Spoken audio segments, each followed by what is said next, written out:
strong performances by the Phillies. Starting pitcher Zach Wheeler Tuesday nights and Aaron Nola tonight. Welcome into the PHLY Phillies podcast presented by Bet365. Download the Bet365 app and use code PHLY when you sign up.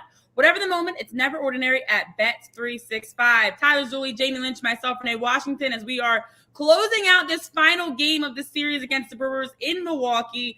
It was a rough start, but yesterday was fantastic, and today so far has been a fun one, especially when you look at how Aaron Nola pitched. We'll get into that. We'll talk through some more specifics about the what we've seen over the last 24 hours from the Phillies, the magic numbers, the playoff, all the playoff things that need to happen. But guys, feeling pretty good. I'm reacting live to the video review here, Renee.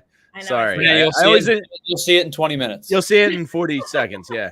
But I always like hopping on live in a tight game because, I don't know, we get to lose our minds together or celebrate together. So Bryson Stott, they called him safe? No, he's out. Okay. He was safe on the field, but he's out on the replay.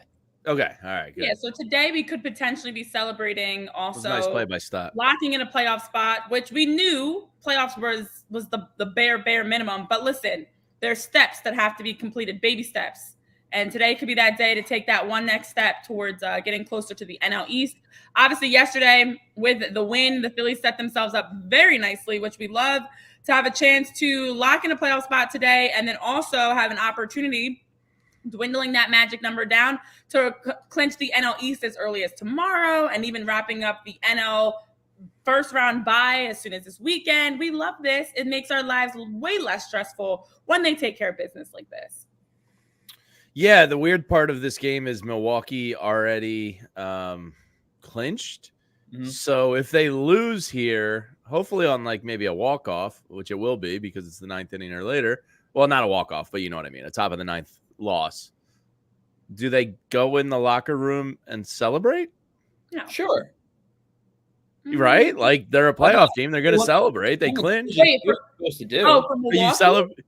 Yeah, do you celebrate after a loss if the Phillies win tonight? Like that's weird, isn't it? So. I think you do, also, but I'm just pointing it out. It's weird. You can't get legally drunk before the game, so yeah, exactly. This is going to sound bad, but do you celebrate just a playoff spot? If that was, I mean, I know the NL Central's been a lot closer than the NL East. And in general, like the race for the Phillies, like we've known they were going to be a playoff team all season. For the Brewers, they've had a tougher road, obviously. Do you celebrate just the playoffs? Is that is that enough? I mean, to me, if you're last in, maybe, but I feel like if you're the Brewers and you were going to win the NL Central. No, it's hard. I mean, it's still hard exciting. I think you do a nice cheers. Yeah, you do a little rah-rah. Long season, party it up, have some beers with the boys. What? Yeah. Oh, Ryan's filthy tonight. I think I think it depends on who the team is too. Like you said, so like last year, the Marlins get into the playoffs. There's going to be some celebration there. The year the Phillies got into the playoffs in 2022, that was an exciting moment. They had not gotten into the playoffs in over a decade. If it's one of these teams that, clinch towards the end of the season, and like, for example, if a Detroit finds a way to climb all the way back and make the playoffs and they get closer, and they're getting closer and closer by the day. If the Tigers make the playoffs at the end of the year, that's going to be a celebration in and of itself just to be a wild card. The Phillies, on the other hand, the Yankees, like these teams that have been successful, it'll be a small thing where they say, hey, yeah, great work, boys. Clinch the playoff spot. Here's a toast. Let's celebrate. Keep grinding, right? Because you're trying to win the division. You're trying to get a bye. And that's what it comes down to. I think it's situational. I feel like if you are one of the last teams into the playoffs, it comes down to the wire. Celebrate. Do your thing. But a team like the Phillies, and I put the Brewers in the same category, they've been top teams in the NL long enough this season that if they didn't make the playoffs, it'd be bad. Now, you can do your post-game cheers, congrats. Let's hope they're celebrating after a loss. Yeah. Yeah, but you don't need to have we don't need to bring out the beer goggles. We don't need to bring out the buckets and buckets of tequila. So for the Phillies in particular, Scott Fransky chimed in on this last night on the broadcast. He said when they clinch the playoff spot, they're going to have a toast. When they win the division, will be the party. And there's a good chance this weekend. And it makes a lot of sense. Yeah. Garrett Stubbs will have the beer case on his head. Hopefully it's Miller Lite. Hopefully he's snapped too and realized it should be Miller Lite on his head. But I think that makes a lot of sense. It's a long season. Enjoy the highs because there's a lot of lows and a lot of failure in baseball. So a toast and then a party. Sounds like a good time. It's okay to acknowledge it. Like, don't act like it didn't happen. It's a major moment. It's exciting. And I don't want to sound like an entitled person when I say, like, that's 2022's expectations versus this year's expectations. Totally different, obviously. So, yeah, I'm glad we figured it out, guys. We figured it out. Go, toast, cheers, rah, and keep it pushing. Basically. Well, I think, too, I think everybody would be I think it would be hysterical if you find a way to clinch on Saturday night and ESPN gets stuck with the everybody's drunk game, everybody's hungover game on Sunday. Garrett Stubbs special. Well, so like I don't think it's going like it might be. The Phillies win tonight. It's 3. I don't think it's getting any lower. The last I checked, the Mets were taking care of business over the Nationals. In fact, they may have won. That game might be over now. I think it is. I was getting some texts from my Mets buddies. Oh yeah, they won 10-0. So the Mets did what they needed to do. They clobber the Nationals in this series. So it's beholden to the Phillies to potentially win this game and get it to 3. Yeah, that's what it comes down to. Here we go. Bohm's leading off versus Devin Williams. We remember Devin Williams. He's filthy. Yeah, we talked about him a bunch this offseason. So Bohmer gets a home run tonight. I wonder if they consider maybe moving him. Castellanos had a couple classic Castellanos at bats tonight. Not that I'm saying one game gauges it, but it was Bohm's spot originally. With his home run tonight, I wonder if they tinker with the lineup again and put him back 4. I mean, I feel like Nick was fine lower in the batting lineup, and Bohm being back is great to be able to have him in the 4 spot. Plus, with that solo home run that put the lone run that we've seen, his 14th of the season, that was his first since August 15th, back when the Phillies beat the Nationals 13-3. So about a month that we have gone without a home run from Alec Bohm. He's not a big home run guy in general. Again, just 14 on the season. A lot of RBIs, a lot of doubles, not as many home runs, but we did. I mean, personally, I feel like didn't love that how long it took him to get back from being injured, but I am not. I hate to say this. I'm okay with the fact that Alec Bohm had some time off because he's been so good this season, and I didn't want it to be that long off. But I'm pretty optimistic for what he's going to look like in the remainder of the season, especially getting that home run tonight. 1 for 2, the solo homer, the walk. His numbers have been so great this season. He's been one of the MVPs of this team.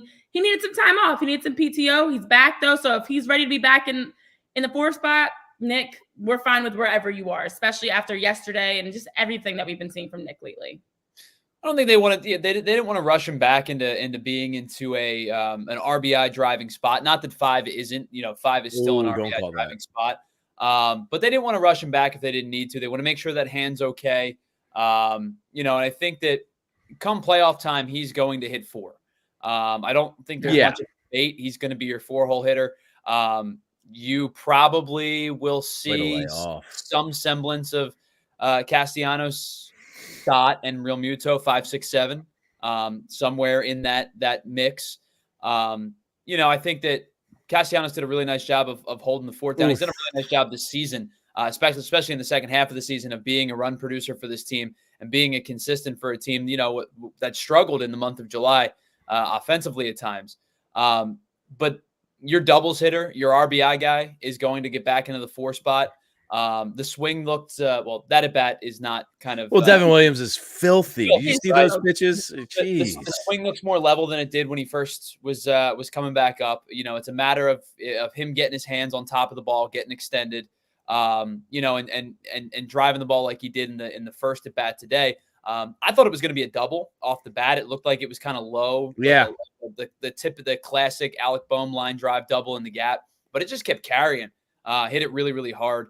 It looked like a much purer swing, a much more level swing, one that we saw prior to the injury. Assuming the hand is starting to kind of feel a little bit better, he's feeling a little bit more comfortable. I would bet it's probably not too much longer before he's back into the 4 spot. T-Mac said it tonight during the broadcast, and he did a check swing earlier, and I had the same exact thought, and it was like T-Mac was in my brain. he was like, "Oh, I worry about him with the check swings right now because that's kind of when you like jam your wrist up a little bit when you try to stop yourself." So I did have a momentary like, "Don't get hurt. You're too important." Please don't. Are we headed to extra innings? Well, yes, the Phillies are going to close it out here in the bottom of the ninth if they don't So score. the answer to that question then would be no. No, you don't think so? No. I'm sorry. If the Phillies don't score, the Phillies are going to send it to extras. Yes. Yeah, that's what I mean. Like, do you guys feel like it feels like we're going extra? I feel like this is what I'm saying is it's about to become a post game show with some extra free baseball. I do think we will play outs here. They're battling. These are both good at bats versus Williams. They are. As soon as I said that, he chased the ball. But yeah, like Williams is painting the strike zone right now, and guys are battling. I think Bohm. I'll have to check offhand, but that was at least a 7 or 8 pitch at bat. Stott himself here has about probably a 7 or 8 pitch at bat. So they're making Devin Williams work. So fingers crossed, they just get one here. Frank is saying there he goes, fouled one off. Frank has faith that they're going to score, but oh no, now he's got less faith. That faith was gone fast. All right, well, I'm gonna turn to my app so I can get it before you guys. I'm encouraged by these at bats. So 6 pitches. This is the 7th. 2 foul balls. And that's what they've been doing a good job of because Braden Marsh had a one at bat. Another Alex foul ball. Bohm, I think, had one that was 6, 7, 8 pitches where they were, even though they may not have gotten anything out of it, they at least were able to kind of labor, draw get some balls, get something. It wasn't a 1, 2, 3 situation. So it seems like they're being a little bit more disciplined at the plate with their approach as of late, not chasing and not nearly as desperate to make that big play. So that's a positive. I mean, it just hasn't correlated to a run today. But lately it feels like there's been a change in how they're striking out. If that's, small win, I guess. So let me ask you guys this. Amongst relievers specifically, fill in the blank. Devin Williams' changeup is the blank pitch in baseball amongst relievers. Like probably the best. Got to be up there, right? I mean, it's definitely top 3. I'm gonna say. Between do you consider Mason Miller's 104 miles an hour one?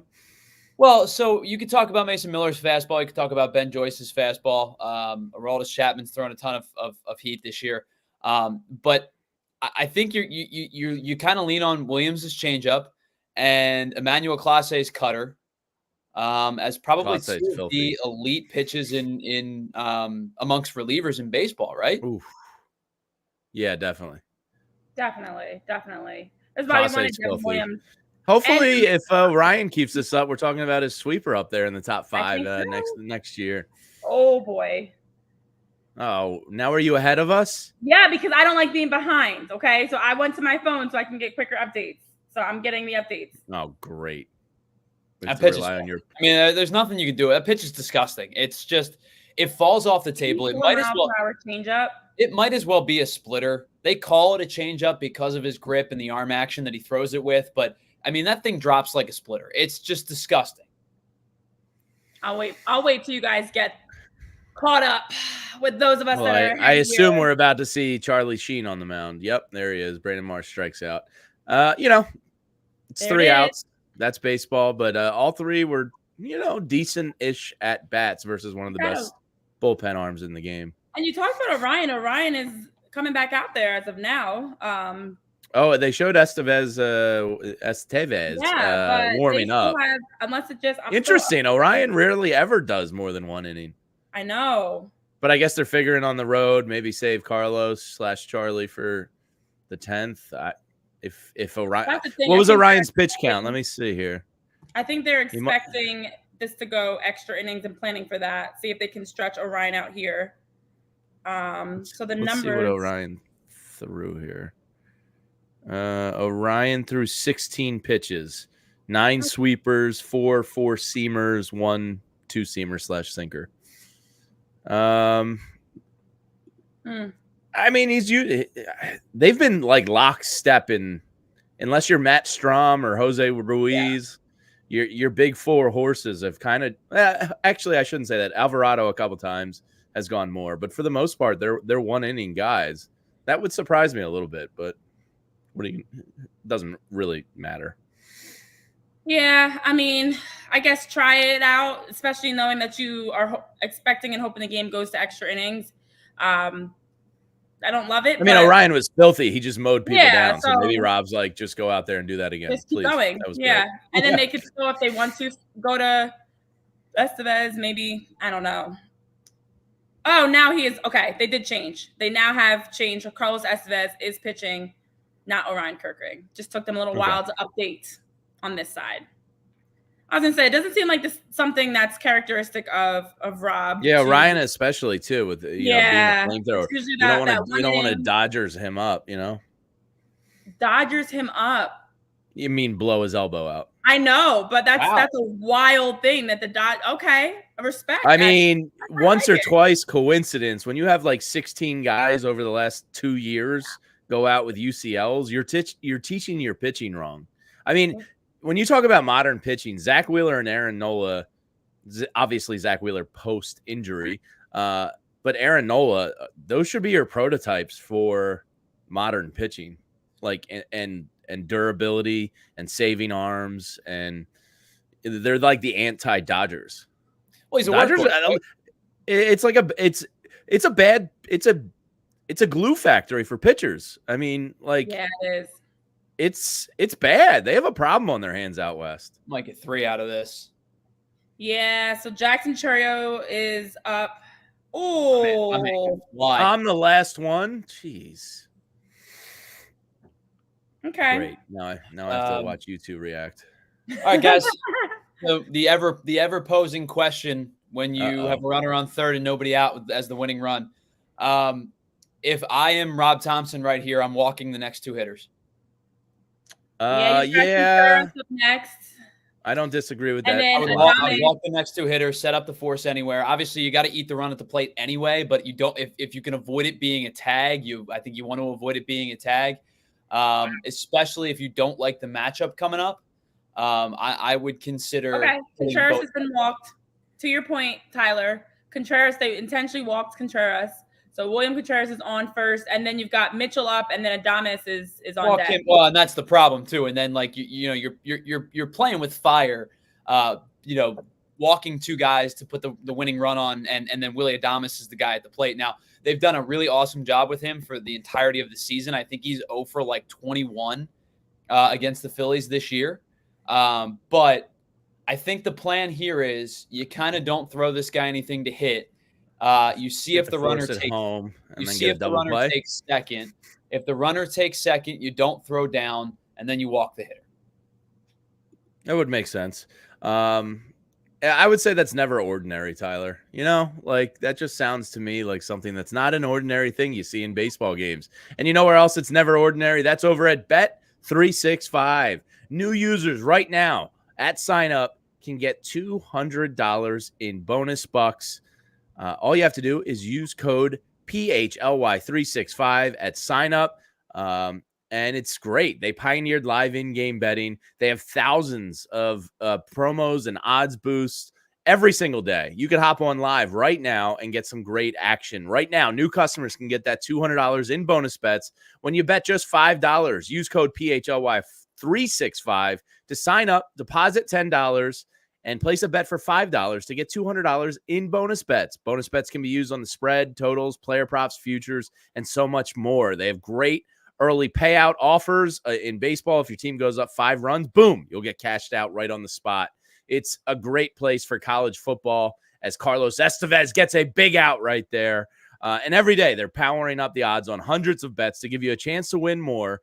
So download the Bet365 app. Use code PHLY365 when you sign up. Get that $200 in bonus bets when you bet just $5. Whatever the moment, it's never ordinary at Bet365. Must be 21 and older and physically located in PA. If you or someone you know has a gambling problem and wants help, call or text 1-800-GAMBLER. All right, and while we're at it, let me tell you about our friends that can help with any hair restoral that you're looking. We've got Morgenstern Center for Orbital and Facial Plastic Surgery. They've recently welcomed the Glatt Group to the practice, where they're going to create an invaluable opportunity to utilize Dr. Glatt's high caliber brand equity and begin a very exciting chapter. So with this, as a true advocate, we are going to be able to share with you guys about our friends that help make sure that they can help you out. Glatt Hair Restoration is under the direction of Dr. Ken Morgenstern, and they want to provide you with a remarkable bond that is going to allow you to have great customer service, an expert team, unmatched Glatt system, and state-of-the-art location, as well as some stellar results. And under their direction, you also get a highly respected plastic surgeon and Dr. Morgenstern to work with. Each member is exceptionally trained. Their team brings 30 plus years of industry experience, and hair restoration is all that they do to take care of you. So Glatt Hair can help during all stages of hair loss with leading edge treatments for prevention and restoration, laser light therapy, non-invasive treatments. They've got much more vitamin supplementation, topical and oral medications, a lot of hair restoration surgery that you can take advantage of. So today, know that bald is now optional. If you want to improve how you look and how you feel about yourself, Glatt Hair has the right treatment for you. You can regain your confidence and visit glatthairmctr.com or call 610-980-4000 to get started. Again, that's 610-980-4000 to get started with Glatt Hair. All right, we should take people behind the curtains there. We tried to sneak in a commercial break so that when we went post-game, we were still reacting to it. And it worked out beautifully. It did. Carlos Estevez is dealing. I will say, Carlos Estevez is hanging on by a thread right now. After that triple by Jackson Chourio, got a little bit nervous, but let's reset the room here. Still tied up 1-1, bottom of the ninth, guys. Hold on. Carlos Estevez, this is a great opportunity. Show us what you've got. This is a high leverage situation, to say the least. Full count. Can you right get out of this? Come on. Come on, Charlie Sheen. Bases are loaded. Walk. Oh, no. It's just a lot of pitches to get a walk. Yeah. I'm behind you now, so you have to keep a poker face. That's the game. Oh. No, it's not game yet. Yes, it is. What just happened? It's a line drive base hit. They walked it off. Oh, wait, you're ahead of Renee. How? Jake Bauers put the bat on the ball, and it went into the outfield, and nobody caught it. So, yep, there it is. That's a W. It is. What is happening with my app? I'm so disappointed. Well, you know, the game-winning hit's great and all, but like Jackson Chourio just got passed over by every teammate to go celebrate with Bauer there. And it's his triple. That's kind of sucks, right? You got to grab the guy that got on third with a leadoff hit. Yeah, because that's a great way to start for the Brewers. Jackson Chourio gets a triple, and even with Carlos Estevez intentionally walking William Contreras, you set up for Willie Adames gets walked, Contreras gets walked, and now bases are loaded, and you're in a sticky situation. Ripping Bauer's shirt. Oh, they're celebrating their playoffs. Okay, I was like, streamers. Okay, Central Division champions. Now the celebrations begin for them. I was like, damn, they take their series wins seriously in Milwaukee. Yeah, I mean, of course, the most important thing is Zach took care of business last night to win the season series, which was a huge relief. Going into today, knowing regardless what happened, you got the season series, you have the tiebreaker. The Brewers now are getting a chance to celebrate at home, yada, yada, yada. NL Central, you win, you get a playoff spot. Congratulations, happy for you or whatever. But a 2-1 loss to the Brewers in what was a series that started off extremely bad for the Phillies, to then turn it around and have a great game yesterday. And today it was a down-to-the-wire game. You know, you go up against the NL Central. Are you guys watching this? They're arguing something. I don't know what are they arguing? The umps and Rob Thompson and Estevez and is that Caleb Cotham? Yeah. I couldn't see. They're arguing with the umps about something. What is it? Bauers touched first. Chourio touched home. So it's not. Are they saying okay, that's what I was thinking there. Are they saying Chourio didn't touch home? I think he did. I don't know what are they. It's so hard watching on mute when we're doing the show. I don't understand. I wish I could hear Tom. That's why I try to have closed caption on. I should have. I hate closed caption. It makes me feel I know you do. Yeah. Weird. Love closed caption. We would know what they're saying right now. Yeah, it's a very heated conversation. Carlos Estevez clearly not happy. Neither is Rob. I'm gonna read lips, guys. They're saying, was there a pitch that was a horrible call that maybe we missed? But even then, that seems weird to be arguing that. Yeah. They're showing Bauers at bat again. They're slow-moing him throwing the bat. And now they're slow-moing him going to first. I don't know what we're looking at here because he touched the bag. They celebrated. They won, and they won the NL Central. Okay, this is how it finished. I don't know what they're arguing, but by the way, did Rhys Hoskins just when he signed with Milwaukee have to morph into the most Midwestern looking dude ever with that mustache? He's really playing the part of a Wisconsinite, eh? Totally different. Totally different. Don't even know this he looks man so anymore. Midwestern. Yeah. The fact that Rhys Hoskins, with his 2 home runs against the Phillies this season, is the only Brewer that has hit a home run against the Phillies, as Corey Seidman posted and shared, the only 2 home runs in 50 plus innings against the Phillies this season. Both Rhys Hoskins off of Aaron Nola, off of Zach Wheeler. Ridiculous. He does get his 5th career 25 plus home run season, and the first time, of course, not with the Phillies. So I guess happy for the Milwaukee version of Rhys, whatever that is. It's cool for him. He got to win a division. Going to bed, he's got to suck when you leave. When you leave a good team like the Phillies to go to it's nice to say that they're a good team. But when you go to a non-competitive team as the alternative to what you're used to, that's got to really suck. So I'm kind of happy. Not happy for Rhys. I want to beat his ass in the playoffs, but that's cool for him. Well, the Phillies did a really nice job with Milwaukee's offense for 5 of the 6 games they played them this year. Like going back to that series they swept back in June, they gave up 1 run, no runs. Then they scored 6, obviously, on Monday night, but 1 run last night, and they win tonight 2-1. Did a really nice job with Milwaukee. Now, I'm not going to sit here and tell you I think Milwaukee's offense is like this world-class offensive unit. They've got some nice pieces. Jackson Churio looks like he's going to be They got a bunch of ball players. Willie Adames is having probably the best year of his career. Wilson Contreras has been awesome too. But it's not that deep of a lineup. But the Phillies pitching staff did a really nice job. Aaron Nola was great today. It's unfortunate. This is a really unfortunate loss considering if he gives this performance in each of his last 2 starts, they win either one of those games. 2 back-to-back bad starts from Aaron Nola. And tonight he was really good and got no help to show for it. But Zach Wheeler was great last night. Aaron Nola was great tonight. Freddie Peralta was good too. I think he got 16 swings and misses tonight. Nola got, I think, 14 or 15. Both of those guys had 16. Nola had 14. Peralta attacked the zone. He went right after them. Got him to go after a lot of high fastballs. His stuff had a lot of life today. And it was funny. Nola's command was really, really sharp. He walked the first hitter on 4 pitches and threw pretty much the same fastball 4 straight times. And then after that, he was pretty pinpoint where he wanted to be. The curveball was probably his best pitch, in my opinion, tonight. But the fastball location was strong. He was setting stuff up, setting hitters up inside to go outside with the breaking ball. He really did a nice job with right-handed hitters tonight. He had the old front door 2-seamer working for him tonight too.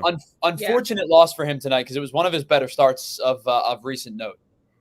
Well, another night where we don't see much offense giving run support. I know you guys are talking about in the chats, and we've got lots to talk about because it is officially a losing post-game show. Unfortunately here, as we're looking at now moving ahead, we'll update on the magic number. We'll update on the playoffs and the playoff picture. We are not jinxes at all because no matter when we have a show, it's very unpredictable. But we are legally obligated to do this. What's not unpredictable is the durability and the sleekness of frames at Shady Rays. Let me tell you about it really quickly. Our friends over at Shady Rays allow you to be able to get ready for the season ahead. Any season of that you're looking to be outdoors, hiking, climbing, biking, watching playoff baseball. Red October is here. You want to make sure you're rocking the best Shady Rays, and they have so many options to choose from with different colors that match your style, match your look, whatever. Everybody's got a different face for sunglasses, I always say. So Shady Rays has hundreds of options to choose from. A world-class product rated 5 stars by over 300,000 people. Their shades have the durable frames, crystal clear optics. They are perfect choices for whatever it is you're looking to do outside. And what I like about it is they have styles in so many different colors and sleekness that they also provide you those premium polarized shades that won't break the bank. Who says being stylish requires you to spend a ton of money? You don't have to do that with Shady Rays. You can get a great deal with those shades. And if you ever, for any reason, want to exchange them, lose them, just want to change them, you can always exchange for a new pair at Shady Rays. They have the return worry-free within 30 days. They've got some great customer service available for you. So there's no risk when you shop. And their team always has your back with personal and fast support. So exclusively for our listeners today, Shady Rays is giving out their best deal of the season. You can head to shadyrays.com and use code PHLY to get 35% off polarized sunglasses. Try them for yourself. The shades that are rated 5 stars by over 300,000 people. I love the sleekness. I love the styles, and I love the deals, and you can take advantage of it too. Again, shadyrays.com. Use code PHLY for 35% off of your polarized sunglasses. And let me have the honor of telling you about a name and a jingle because of a company that's been around forever, Empire Today. And right now, we've got a great offer for you. If you go to empiretoday.com/PHLY, you can get $350 off some new floors. The best part about Empire Today is you get the shop at home convenience. It's 2024. Who likes going to big box stores anymore and just getting bored to death with thousands of samples and not knowing how it looks in your own house? So Empire Today, they bring you right to your house the products you need with quick and professional installation. It's the best place to get new flooring. So, of course, there's tons of copycats out there, but they cannot beat Empire Today on quality, service, speed. So they advertise low-quality products that they simply aren't going to carry. And with their virtual floor designer, it's a great way to see how your new floors are going to look in any space. It's easy. Just snap a picture and instantly see how those new floors are going to look in your room. Shopping for floors at stores can be overwhelming and frustrating. And at Empire Today, they pride themselves on listening to you and bringing you the best for what you want and need, so you can make a informed decision. And they service their own warranties. If an issue does arise, just call Empire. They service all their warranties themselves, so you're not going to have to track down some manufacturer's phone number. So schedule a free in-home estimate today. All listeners can receive $350 off when they use the promo code PHLY. Restrictions apply. See empiretoday.com/PHLY for details. I think I got to get some Empire consulting done here in the basement. I could use some new carpets and floors down here. All right. Well, Jamie, I like the fact that you need a change. Excited for that for you. Get some new carpets. Go ahead on over to Empire. I mean, one of these days I'm going to call Empire. Well, listen, one of these days the Phillies will also clinch the NL East. The magic number is now 4. We are officially in our post-game show here on PHLY Phillies podcast, presented by Bet365. Unfortunately, not the ending that we wanted. But again, when you look at how this series started, a phenomenal bounce back Saturday, especially looking at you, for the Phillies. And today, unfortunately, with this loss, does mark the first time that the Phillies had a starting pitcher go 7 or more innings and lose since opening weekend. That streak of 34 games has been snapped. Tonight would have made 35. And unfortunately has come to an end. Aaron Nola did have a phenomenal night after following up yesterday with Zach Wheeler's performance, who showed everybody why he is Zach Wheeler. Through 30 starts, Zach Wheeler will start just with starting pitching in general. Zach Wheeler has improved on the season to a 2.56 ERA, a .95 whip, 205 strikeouts, 49 walks, 186 and 2/3 innings pitched, with the lowest rate of hits and base runners across the National League. And he was phenomenal last night. We'll have a chance to recap a little bit more about last night's performance, but you wanted to see that carry over into today for Aaron Nola. And guys, it did. We touched on it a little bit prior to our break here. The performance that we got from Aaron Nola today was great in the sense that he did his part. The offense did not support him and back him up. And Aaron Nola, the only main hit that he gives up is that home run to Rhys Hoskins. Otherwise, minimal damage that he gave up for the Brewers. Was able to go in total, the full, was able to get through 7 innings pitched, check, 3 hits, 1 run, of course, the home run that was. 9 Ks on the day, and for Aaron Nola, he was able to throw 97 pitches, 61 of them strikes. I was very encouraged by what I saw by Aaron Nola today. We've been keeping an eye on him as well as Ranger Suarez, and today felt like a major day as we're looking at the countdown of the regular season, that it's Noel's back. I got nervous around the 4th inning. because we've been seeing him start to struggle a bit through the lineup that second time around, especially. But Aaron Nola, I thought did exactly what you need from him. And to me, this is the Aaron Nola we need to see consistently. There was no major drop off the cliff. There was no major change of the second, third, or eighth batter. Was just great. And again, did not get the run support, unfortunately, to help back him up on what was a great pitching night for him. Yeah, I mean, you certainly wanted to feel a lot better about one of Nola or Ranger here in the final 2 starts of the year, more or less.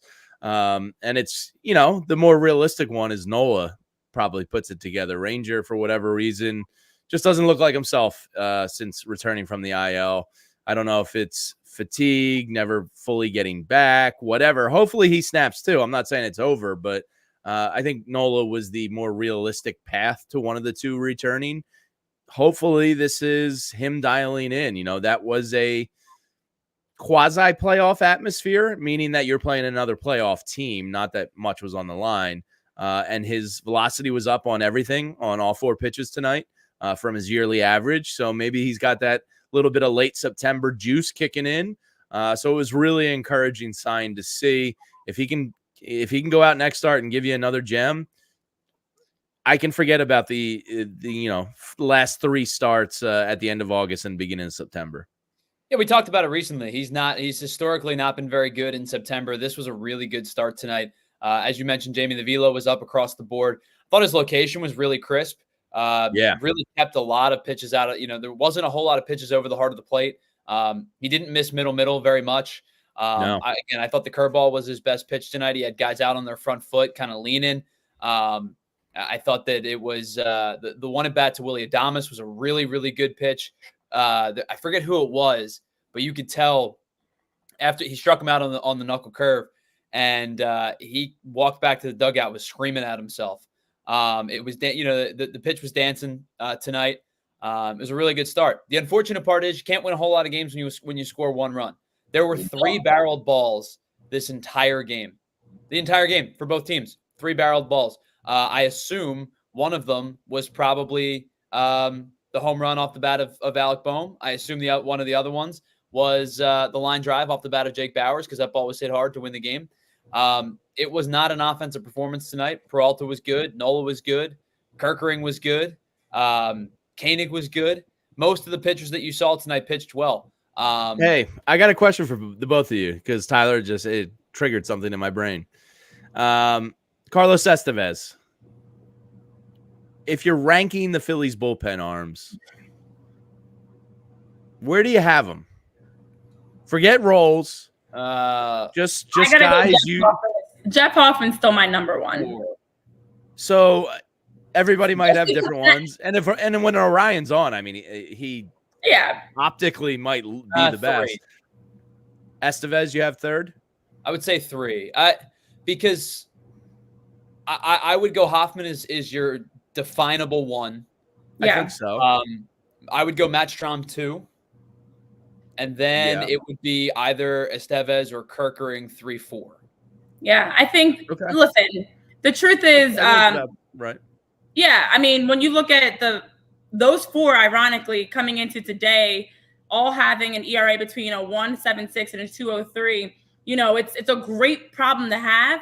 To me, Jeff Hoffman, I just trust a lot more, because he's been the best, yeah. Yeah, we've already had a chance to see him in action in big moments. I think Carlos Estevez has shown a lot of we obviously know the save streak. We obviously know he's brought here to be that closer, be someone that you can count on in a high leverage situation. But I feel like the transition has been the issue. And he's been good, not great. Yeah. Yeah, and we've talked about this before in every sport. It takes some time to kind of transition in a little bit. I think Jeff Hoffman is feeling the groove with the guys. This is home. You've been here for over a year now. You already have that routine down. I think just for Estevez, it's taking him a little bit longer than I would have liked to make that full transition. But I will say, I feel like my hair is killing me right now. I feel like it's definitely Hoffman number 1. Strahm, nice to see him back after 5 days rest yesterday.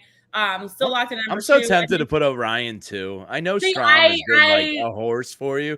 And Orion, when he's on, just is like, I can't put him there because logically my brain won't allow it. But like stuff wise, He might be. He might be too. Honest, I actually am kind of torn between Strom and Estevez at 2. Because I have Orion over Estevez. The more this conversation went on, results he accomplishes, which I can't. But like stuff wise, he's never like wowed me. Are you saying this in terms of your trust factor? Or are you saying this in terms of how are you setting up your bullpen? Because your best bullpen arm. The answer to how you can define that however you want is still Estevez in the back end of the bullpen. Like that's just, I think that's just how it's going to go. He's going to be locked in as the closer. But if you want to talk about your trust factor, I think it's more that towards a 3 or a 4. Kirkering's been great over the last like 6 weeks. His fastball location is so pivotal because we've talked about it when opposing offenses can spit on his fastball because it's not a strike, then they can lock in on the one pitch, which is, of course, the sweeper, which then he has to throw for a strike, which then leads to results that, aren't a ton of swing and miss. When he's on, when his fastball location is there, like it's been over the last couple of weeks, that sweeper becomes a deadly pitch because it has such late hard break, especially away from right-handed hitters. His stuff is legit. It's just a matter of command of the fastball, and it's been there for a bulk of the last couple of weeks. So tonight Orion dropped his ERA sub 2. He's at 1.98, and his whip is down to 1.02. He's been awesome. He's been great. He's been absolutely filthy. Where does Jose rank? Is he 5 for both of you? 5. If we're talking about the 4 horsemen, he hasn't cracked that top 4. Jose Ruiz hasn't swayed you yet. Prime Jose. Jose Ruiz. Prime Albi. Taiwan Walker. Okay, who we're gonna see tomorrow. Prime Albi could really contend for that top 4 spot, but right now, obviously, just not there. He's a lock at number 5. I think that Carlos Estevez. It's a shame. I feel like he's got the stuff. We just haven't seen it consistently enough. And I don't know why he came in with that incredible save streak and then had a little drop off. That little transition for him has been a little bit of a hiccup. But I feel like come postseason, we might be having a different conversation. I don't know. I just feel like he's showing that he's just so bought in, loves this team, so happy to be here. I think come playoffs, that's when you're really going to see Carlos Estevez. And I'm hoping I'm speaking this into existence. Really thrive, because the good thing is, guys, we know he's no Craig Kimbrell, who just got DFA'd today by the Orioles, by the way. And apparently they're giving the job to Sir Anthony. Did I read that? That got texted to me. I didn't read up on it yet. But Sir Anthony's the closer, and they DFA'd Kimbrell. What kind of bizarro hell world is this happening in the world right now? So if nothing else, we're having a great conversation of how do you rank the top 4 bullpen arms for the Phillies? The good news is an embarrassment of riches. When you're not have Craig not in this conversation. Baltimore Orioles fans, ha ha ha ha. All right. I was curious last night because I was thinking about Craig Kimbrell, and I went and looked it up. In my mind, he started falling off more than he did in the month of September. He was actually like quasi solid last September. It was just the playoffs. He just imploded on you. So. I'm sorry, Baltimore. Here's the thing. It's now happened 3 times for 3 different teams in the last 3 years. Craig Kimbrell explodes out of the gate. Was an all-star game last year, and then falters down the stretch. So my question is, how do you stretch this guy out? Because the stuff is still there. It just dwindles throughout the course of, overexposure. Give him off April, May, and June. Yeah, but you can't roster the guy doing that.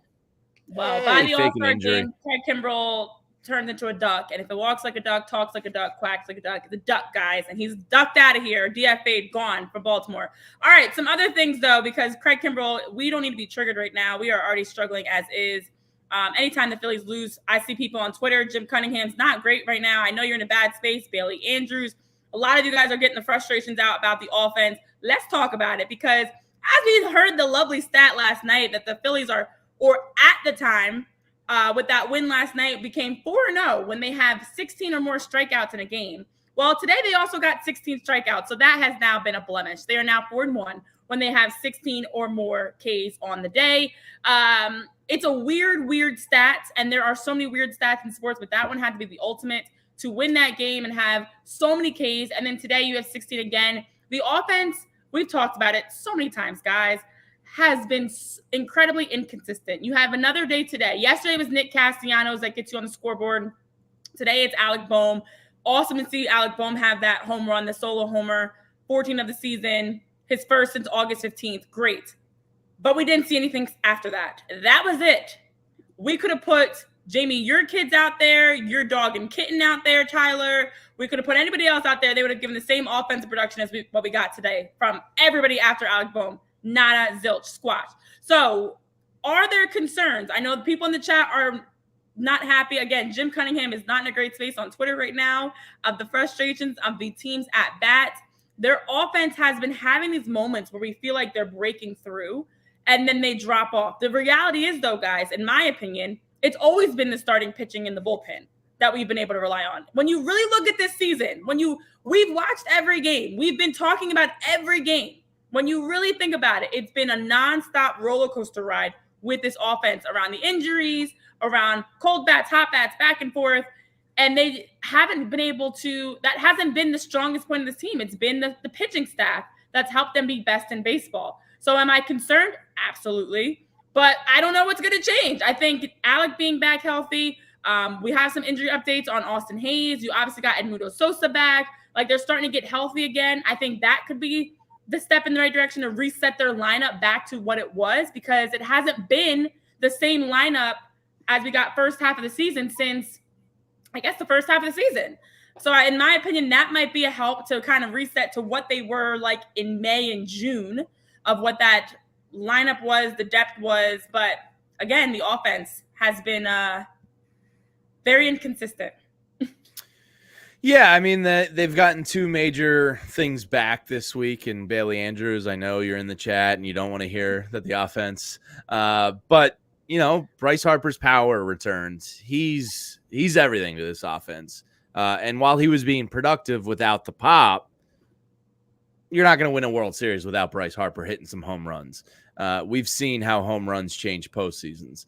And two, Alec Boehm was missing for a large chunk of time, larger than we thought it was going to be. It was almost 2 weeks. So he's back. The wrist injury is always a little concerning. But for the most part, the offense is what it is. You know, like, it can get hot and be terrifying to opposing pitchers. And it could also have games where it comes to a screeching halt, and you're going to need to rely on those great bullpen arms you have, or a starting pitcher going 7. That's baseball. Hopefully it's not like game 6 and 7 last year, because that's hard to shake. But we'll see. There's just nothing else to say with this offense right now other than we'll see. And hopefully they catch that lightning in a bottle and don't go chasing low and outside pitches. And, other teams don't have the blueprint on them to the T as much as they did last year. And all we can do is cross our fingers and hope a little bit. Well, I think in this series in particular, it was a high strikeout series throughout the week. Yeah. I think they struck out something like 40 times in 3 games, 16 strikeouts today, 27 whiffs for this team today, between 16 from Freddie Peralta, 7 from Devin Williams, 4 from Joe Ross in 2/3 of an inning. The chase rate was pretty high today. I thought that the selection at the plate was not particularly strong. They had 4 balls all day that they hit over 100 miles an hour. One was Alec Boehm's home run. The other 3 were outs. They weren't putting good contact out, on the ball today. I thought that they were kind of outclassed and overmatched for a bulk of this game. And listen, Devin Williams is a freak. He's one of the nastiest pitchers in the game. He's the fastest kid alive. He's going to do it to a lot of guys. So I can excuse Devin Williams' 1 inning. Freddie Peralta's got good stuff. But I think they chased a little bit more than they should have. Like I said, he challenged them up in the zone a lot today. They didn't really have an answer for his high fastball. Overall, just a really less than stellar offensive performance throughout the series. But today specifically, I didn't think they had any answer offensively for this Brewers pitching staff. It wasn't a particularly strong offensive outing. Yeah, it wasn't at all. And it's unfortunate. I know, as you talk about the numbers for Bryce, we did get that 2-run homer yesterday by Bryce, his 3rd home run in the last 4 games, which is encouraging. You look at his numbers, even though he went 30 games without hitting a home run, that was not the full picture. In that stretch, along with snapping that homerun streak since the start of September, batting .368 with a 107.8 OPS, and his season OPS is at a .911, 10th among all qualified hitters across baseball. And, if he were to I didn't even realize this, but his OPS is third highest of his career as of today. If he had stopped playing today, it would have been third highest of his career behind the 2 seasons. I don't know. He won MVP. No big deal. So it's a weird thing because he's had one of the worst slumps of his career, but his OPS is still top of career numbers. This has been one of those odd seasons offensively for the Phillies that we keep talking about. Every game's been someone different that's been on, but also every game's been someone different that's been off. You can pinpoint how Buddy Kennedy stepped up. Thank you, Buddy, for your time. How Cal Stevenson stepped up. How Cody Clemens, Weston Wilson. You've had a lot of the youngsters that when they get called up, they make big plays. And then on the other side of it, though, it's been picking and choosing. I know it was Alec Boehm today. It was Nick Castellanos got a good, great home run yesterday. I know, although in the chat, Bailey's ready to send Nick Castellanos off for Juan Soto. It was Trey Turner. It was Kyle Schwarber. If that's a real scenario, sure. I do. I mean, hey, who would turn down that deal? But it's been so much of like bits and pieces. And I really, really am just hoping that once they can get healthy, the update on Austin Hayes will start even with that too, because we are getting some positive news around Austin Hayes. Finally, it feels like he's on the up and up. So Austin Hayes, there is encouraging news. So Rob Thompson was saying that his kidney infection is gone. We know he's been out for quite some time since September 5th with that kidney infection. It's been a very, very slow progressive recovery. They've been taking more tests. They did notice that it was gone. And also he's feeling normal and feeling great. He's feeling back to normal. And today was the first day he was able to get out and do high intensity running. And he has not felt good enough to do that until today. So it's a great sign. Austin Hayes is working back. The best case scenario is they can try to send him for a very quick AAA stint because it is already September 18th and their season ends the 22nd, I believe it is. He's going to get a few days of live at bats. They are hoping that maybe they can get him back in time for the NLDS, but he's also working back. That's not the solution to all the offensive problems, as we know. But I think at least getting healthy again. You got Edmundo Sosa back. You got Alec Boehm back. JT, it's been a lot of, if you really think about it, since Trey Turner and JT first went out in May, this is baseball. This is sports. We know this. But it's been a cycle of you get a couple guys back, you lose a couple guys. And you're just kind of mixing and matching. So that's, to me, is one of the things I'm keeping an eye on. What do they look like when their offense does get everybody back healthy? That, I think, will be a little bit different. But I know the NLCS does live rent-free in Lisa's head, just like a lot of our heads, and we are all very triggered and traumatized still. Listen, I'm glad from like a human standpoint. Tyler, I was just going to say the same thing. I'm glad he's healthy, but I do not care. I'm not relying upon a guy that's going to hit ninth in the lineup and is a platoon player to provide a spark for an offense. The one thing, if you don't mind, just for like 2 seconds, just pulling back on, I think slump's an unfair word to use with Bryce Harper. He was very productive. The numbers were great. 300, yeah. A power slump is fair. Power slump. I think offensively speaking, like we talked about it plenty, like the 300 plus average over a 30 game stretch, the splits were good. And like you said, Renee, that despite the fact that he hadn't hit a home run in over a month, his OPS was actually really high. It was more singles than doubles, but if your average is up and your on base percentage is up, naturally at some point your OPS is going to rise as well. But I get your point where like the reliance on a guy to come out of to come back from the IL, especially having missed as much time as he has in a guy like an Austin Hayes or like Edmundo Sosa is a bench piece for you in the playoffs. It's good to have off the bench, but I don't think there's much more to it than that. We've talked about it plenty. You're going to go as your top 4 goes or your top 5 goes.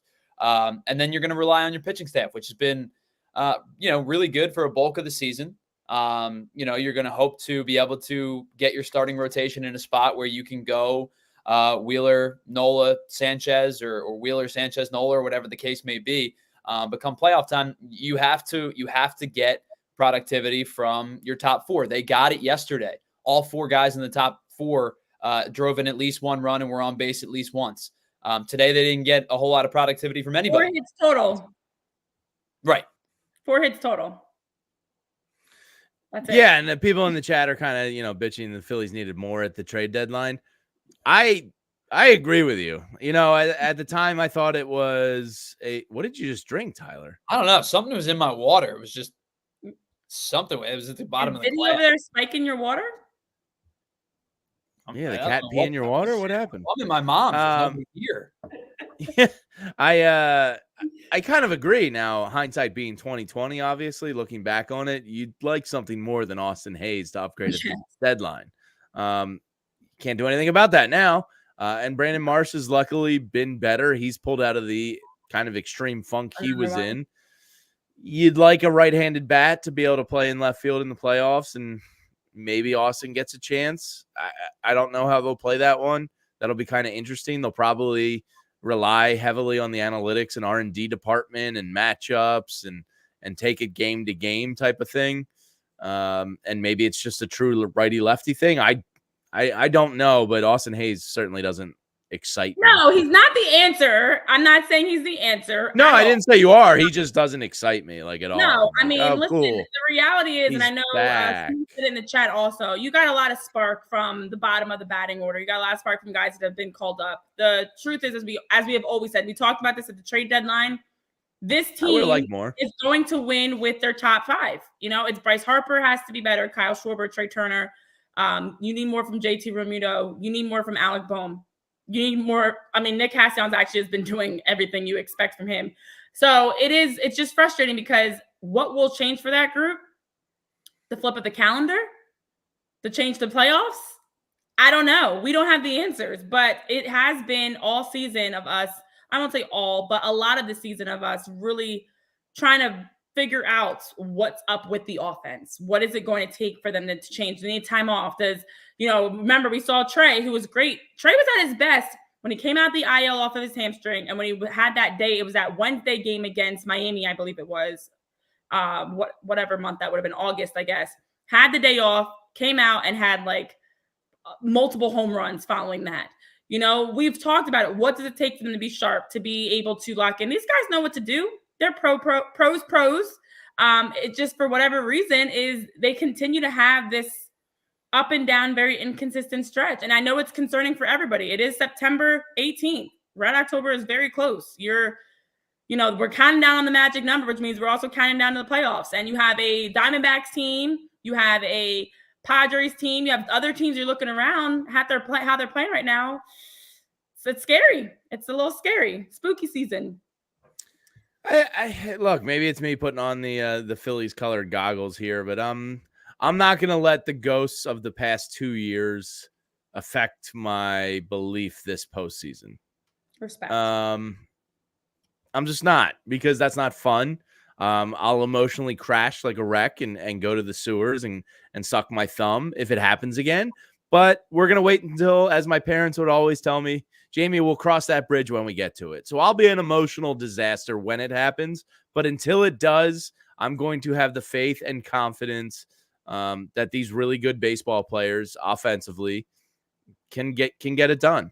And you have the pitching. It's going to come down to playoff baseball. To me, always comes down to 2 out RBIs and that big hit that a team gets with 2 outs. And maybe it ends up being a crooked number, or maybe it's just one insurance run. But, it's going to come down to a clutch situation, and do the guys come through? Nobody has that answer, not even the guys that are going to be in the batter's box. So I'm gonna hope they get it done this year. I think even before that, it's productive outs, right? Let's say runner on set, moving double, guys over. Yeah. Lead off double, move them over. Man on third, 1 out. Don't put the ball in the air and try to produce a sac fly. Listen, if you put the ball in the air and a left fielder hoses your runner at the plate, okay. You did the right thing. Yeah. It's a good throw. Maybe it was a good relay, whatever the case may be. But I think even prior to your 2 out base hit or your clutch hit in a moment where you need it, productive outs are just as important. Strikeouts are not productive outs. Pop-ups are not productive outs. A ground ball to the right side with a runner on second with nobody out is a productive out. a fly out to right field where a runner can advance is a productive out. So I think it's even it even gets down to a more micro level of like, you talk about you need the clutch hit, but in order to get the clutch hit or the clutch at bat, you got to be smart on the bases. You got to be aggressive when you need to be aggressive, and you need to take advantage of situations that are provided you. And notice I didn't say you have to bunt because they'll never do it, even though I would do they don't know how to do it. But like I keep harping on like move a runner over, knock them in type of scenario. And if it takes 2 outs to do it, it takes 2 outs to do it. But that run could be critical down the stretch. Yeah, guys, I feel like we're just beating a dead horse at this point of saying the same things. We almost could just PETA would cancel you, Renee. It's you feed a fed horse. I'm sorry. You can't I'm say sorry. beat a I'm dead sorry, horse. It's okay. 2024. Feed a fed horse. Let me rewind. I'm totally kidding, by the way. I hate that stuff. You can beat a dead horse. Guys, it feels like we are feeding a dead horse right now, and we are saying a lot of the same things over and over again that we've said on previous shows. We could almost just replay past episodes. I know, again, Bailey's like, the optimism is great and all, but Bailey's the #1 Phillies hater. I respect him. He's so upset right now. It could be worse. It could always be worse. It could be the White Sox, who now are at 117 losses on the season. They lost again to the Angels today.